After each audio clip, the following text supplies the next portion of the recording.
I don't know anything about saving worlds, but you do. Welcome to WatchMojo, and today we're looking at every live-action Marvel timeline that will play a part in Deadpool and Wolverine. Furthermore, we'll also pick the character we most want to see from each universe. We'll only include timelines that were either confirmed or heavily implied by the trailers. And if you aren't caught up on everything Marvel, beware of spoilers ahead. Your little cinematic universe is about to change forever. The revised X-Men timeline. While the trailers made it clear that we're dealing with the Deadpool that appeared in the first solo films, casual moviegoers may not realize that he's part of a much bigger universe. In the past, the Merc with a Mouth has joked about being confused about which X-Men timeline he's in. Let us go talk to the professor. McAvoy or Stewart? These timelines are so confusing. But the second movie solved that question with two major jokes. During Deadpool's time at the X-Mansion, Nicholas Holt's Beast ensures that he and his teammates don't meet the Merc. Okay, they can't just dust off one of the famous X-Men. How about that Potts with the giant pigeon wings? What do those do anyway, huh? Carry him 3 feet off the ground to snatch up the nearest muffin crumb? Since Nightcrawler didn't meet Storm until they were adults in the original timeline, his presence here confirms they live in the universe created after history was changed in days of future past. The post-credit scene of Deadpool 2 further confirms this fact by having Wade travel over to the original X-Men movie continuity to slaughter the silent version of himself. This Mark clearly lives in a world full of mutants. Hey, it's me. Don't scratch. Just cleaning up the timelines. Since we already know that the Merc and his found family will appear in the film, we won't be singling any of them out. But it would be great if one of the X-Men made a cameo. Although there are so many to choose from, our top pick would be Evan Peters' Quicksilver. So who are you? What do you want? We need your help, Peter. What? Break into a highly secured facility and get someone out. Prison break? That's illegal, you know. There's a ton of potential for jokes with this speedster around. Deadpool could make fun of the time when Peters appeared on WandaVision. Additionally, the Merc could ridicule the fact that Quicksilver is constantly injured or removed from the story before the end of the final battle. Bringing in the comedic Peters to trade a bunch of quick jabs with Deadpool seems like a winning formula. Must have done something pretty serious. What'd you do, man? What'd you do? What'd you do? Why'd they have you in there? For killing the president.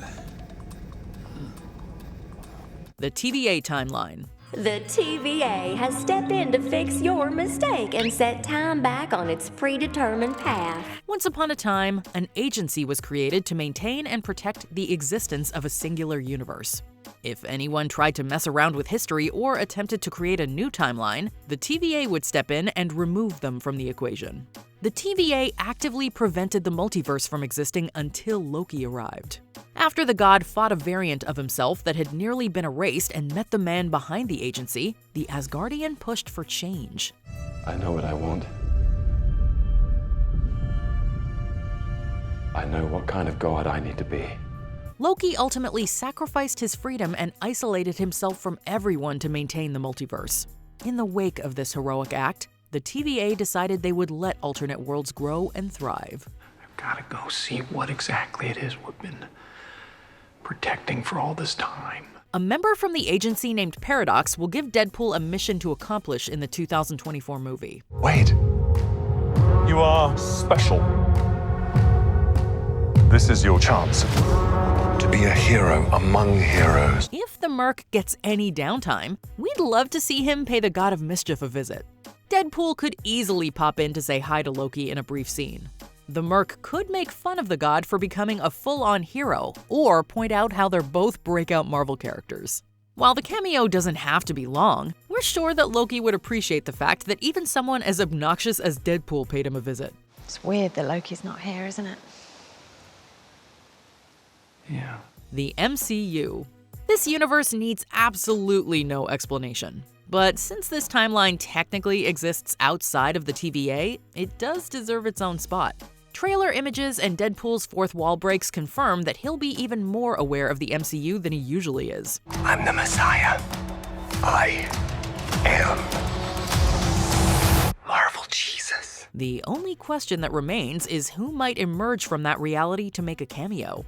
As great as it would be to see an entire Avengers team show up, it might be hard to get a ton of MCU actors in the same room. So if we had to choose one, we'd go with Captain America himself. No one else is going to deal with the fact that Cap just said language. I know.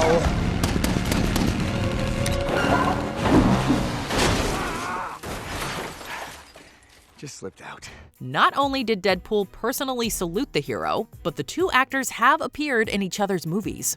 Chris Evans showed up in Free Guy before Ryan Reynolds returned the favor in Ghosted. Jonas? I've missed you so much. We'd love to see these two combine their comedic powers for a Marvel film.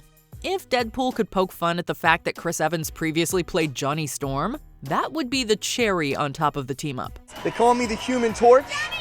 Ladies call me Torch. The Wolverine Variants universe. This Wolverine let down his entire world. In a surprising and pleasant twist, it was revealed that Hugh Jackman would play a brand new version of his iconic character. While we don't know this Wolverine's full history quite yet, we know that he's widely hated in his home universe. I told you, you're not welcome here. You're not welcome anywhere. Deadpool joked that we could get the details with a flashback. But what if this cliche suggestion wasn't just a gag? In the famous Old Man Logan storyline, Mysterio uses illusions to trick Wolverine into slaying all the X-Men. The mutant only realizes what he's done when he sees a deceased Jubilee in his arms. If the movie follows this backstory, then bringing in the firework-powered mutant would be a strong move. It's the most complex, the most sophisticated. Wasn't afraid to have a dark ending. Although seeing a live-action Jubilee die at Wolverine's hands in a flashback would be dark, the scene would make us fully understand his motivations and reluctance to try to save lives. The Deadpool movies have balanced hard-hitting trauma and comedy before. We're certain they could pull it off again with what would be the film's saddest cameo. Trust me, kid, I'm no hero. You were an X-Man. A grab bag of pruned universes. This is the place where the TVA dumps its rubbish. Everything they prune. Before the agents of the TVA had a change of heart, they had a habit of sending time travelers to a place known as the Void. This strange place eventually became the unwilling home of variants from across the multiverse. It also housed a dangerous creature known as Eliath. What is this place? Where are we? Who are you? This is the Void, that's Eliath, and we're his lunch. Come on! As soon as we saw this being in the Deadpool and Wolverine trailers, we knew the heroes would visit the Void. But we were not prepared for all the cameos that would be involved. In the trailers, we saw that variants of Azazel, X2, and an elderly Ant-Man would all appear. Paul Rudd finally aged. Shut up. Oh my god. A villain named Cassandra Nova will also be present. It's likely that each of them is from a different universe or pruned world. Before we continue, be sure to subscribe to our channel and ring the bell to get notified about our latest videos. You have the option to be notified for occasional videos or all of them. If you're on your phone, make sure you go into your settings and switch on notifications. Since the Void is full of variants, we'd love to see the filmmakers take advantage and bring in a famous actor that was almost cast as a Marvel character for a brief cameo. They could showcase what Emily Blunt's Black Widow or Glenn Howerton's Star-Lord would have looked like. A transporter of gods! The Golden God! I am untethered and my rage knows no bounds! However, our absolute top pick for a cameo is Tom Cruise's Iron Man. The rumors that he would appear in Multiverse of Madness as a Tony Stark variant nearly broke the internet. If Deadpool 2 could get a megastar like Brad Pitt to cameo, we think Disney could pull this off. We think it's high time that the MCU made fan dreams come true and gave us a glimpse of Tom Cruise's Iron Man in the Void. When we're on the ground, there's not going to be a lot of time before they know we're there. What's your favorite live-action Marvel universe? Let us know in the comments below. Deadpool and a Wolverine. Can you imagine the fun? Did you enjoy this video? Check out these other clips from WatchMojo, and be sure to subscribe and ring the bell to be notified about our latest videos.